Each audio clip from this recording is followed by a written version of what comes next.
On the bitterly cold night of November 8, 1983, 3 corpses were wheeled into the Department of Forensic Science morgue at the University of Bergen in Norway. Despite being dead for only 3 days, the bodies were already in a terrible state, but they were nothing compared to the horrors to come.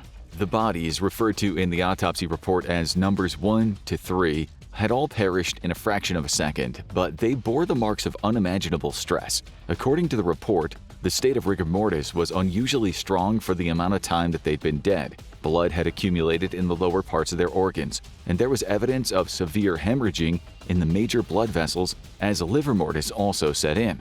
Their lungs were dripping with edematous fluids, and every organ showed severe tissue damage as a result of gas buildup in their blood vessels. Their livers were enlarged. Their stomachs had undergone some kind of damage you typically see in advanced putrefaction. Their hearts were all in ruins, with destroyed blood vessels full of free-floating fat that had boiled under pressure, described by the doctors performing the autopsy as, quote, like sizzling butter on a frying pan. The same sizzling fat was found in other organs too. Their brains and spinal cords weren't in any better state. The autopsies revealed that the brain matter for each body was unusually pale, their blood vessels filled with more gases and fats that had no business at all being there. Cysts had also arisen in multiple areas of the brain and spine. Some of their bodies bore evidence of microscopic necrosis. In short, they were deader than dead. But then there was number 4, where the first 3 bodies in accordance with standard morgue procedure were brought in on metal gurneys. Number 4 was brought into the laboratory in 4 large plastic bags. When those bags were laid out on the dissection slab, the result wasn't a human as you might recognize it, but an incomplete jigsaw puzzle that may have once been a human. Even for these seasoned doctors, each who had performed countless autopsies in their days, there was something deeply unsettling about the chaos laid out on the table in front of them. Perhaps most of all, it was number 4's severed face, the soft tissue lying against the table like a Halloween mask, staring up eyelessly, skin torn and ruddy, bloated lips locked into a final grimace of confusion. It sent chills down the doctor's spines. It was a parade of horrors. What had happened here? Who were these men, and what could possibly have been responsible for their deaths? A wild animal? The world's most vicious and disturbed serial killer? The answer is almost more shocking than the question.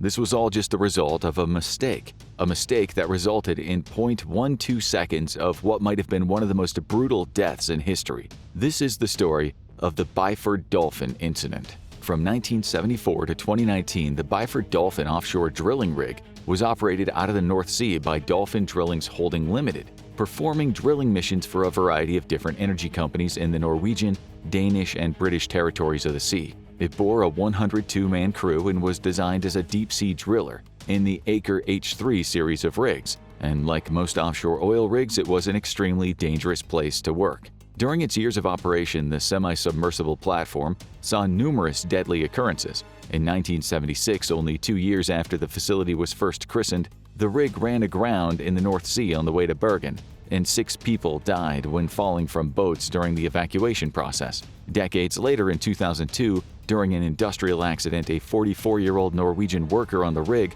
was struck in the head with a piece of equipment and killed. This raised questions once again about the lax safety regulations on the Byford Dolphin, leading to the voiding of its contract with state-owned Norwegian energy giant Equinor ASA, leading to the campaign losing millions in the process. But none of these incidents are more famous than the diving bell incident of 1983, and it's that incident and its grisly, possibly corrupt aftermath that we'll be exploring in depth today. The use of diving bells in order to transport workers safely from the surface to submerged high-pressure environments and back makes the vessels essential to many of the functions of the rig.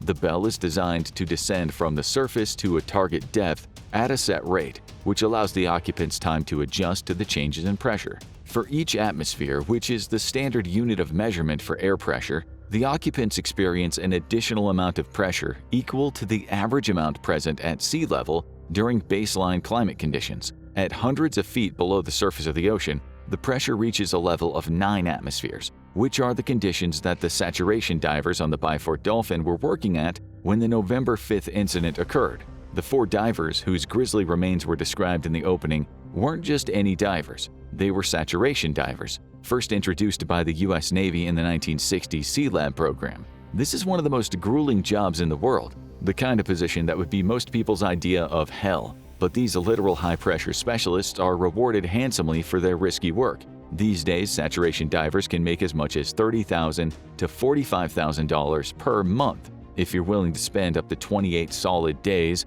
up to 1,000 feet beneath the waves. So, how does saturation diving work? And how did following an incorrect procedure end up causing 4 dead divers and 1 dead dive tender?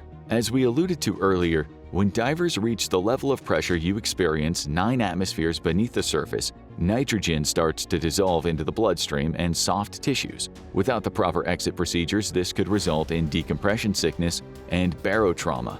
More on that later. In saturation diving compared to normal scuba diving, equipment is used to have divers intentionally reach a point of saturation with the inert gases in their blood and tissue, at which point they'll be able to dive for extended periods before coming back up and undergoing a safe decompression process. Saturation divers are confined in a highly pressured chamber called a diving bell, and they need to stay inside the diving bell for 1 day per 100 feet that they descend into the depths. If you're already feeling claustrophobic at hearing that, you probably aren't cut out for this. It's a job that takes extreme patience, as the divers allow the nitrogen levels in their body to reach a point of saturation. They're made to breathe a gas concoction of helium and oxygen in most cases, which has the bizarre side effect of giving the saturation divers cartoonish high-pitched voices for weeks, referred to by some in the industry as a Donald Duck voice. When the process is complete, they're ready for a long stay underneath the waves to do whatever their employers wish. In this case, operate and maintain the rig's drilling equipment.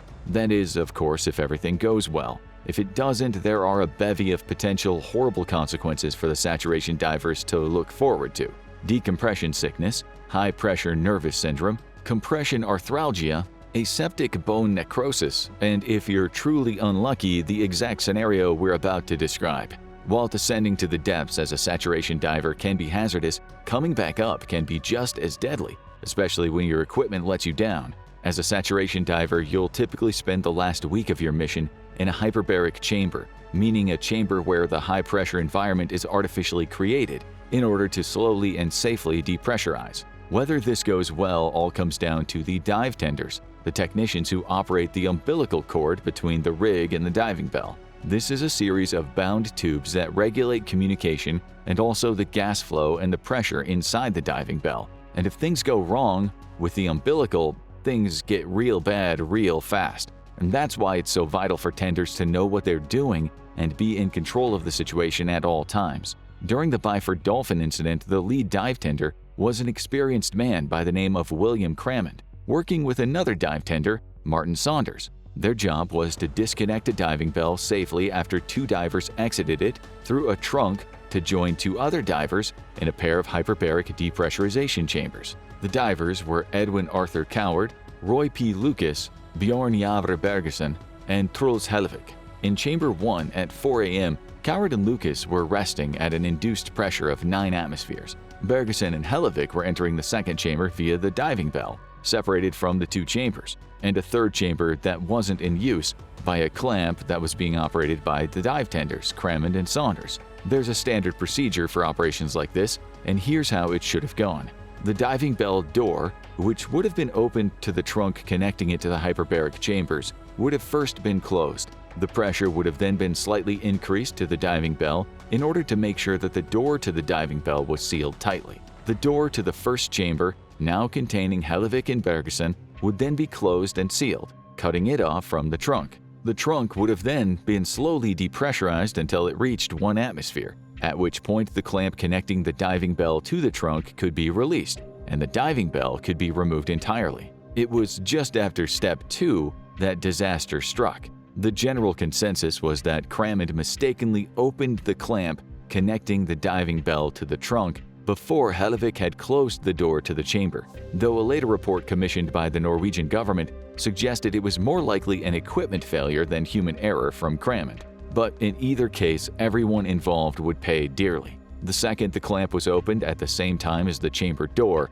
explosive decompression set in. The 9 atmospheres of pressure inside the chambers immediately equalized with the single atmosphere outside. The diving bell fired off like a bottle rocket, killing Crammond instantly and severely injuring Saunders. Meanwhile, on the inside, The horrific injuries we detailed at the start of the video were being set into motion in a fraction of a second. For Coward, Lucas, and Bergerson, also known as divers 1 through 3, the nitrogen in their blood enlarged into huge gas bubbles, essentially boiling them alive from the inside, and accounting for the sizzling fat deposits that appeared all over their organs in their autopsies. But Hellevick, who you'll better know as Diver 4, was unfortunately standing right next to the partially opened chamber door. The rapid change in air pressure forced him through the barely opened door in just 0.12 seconds.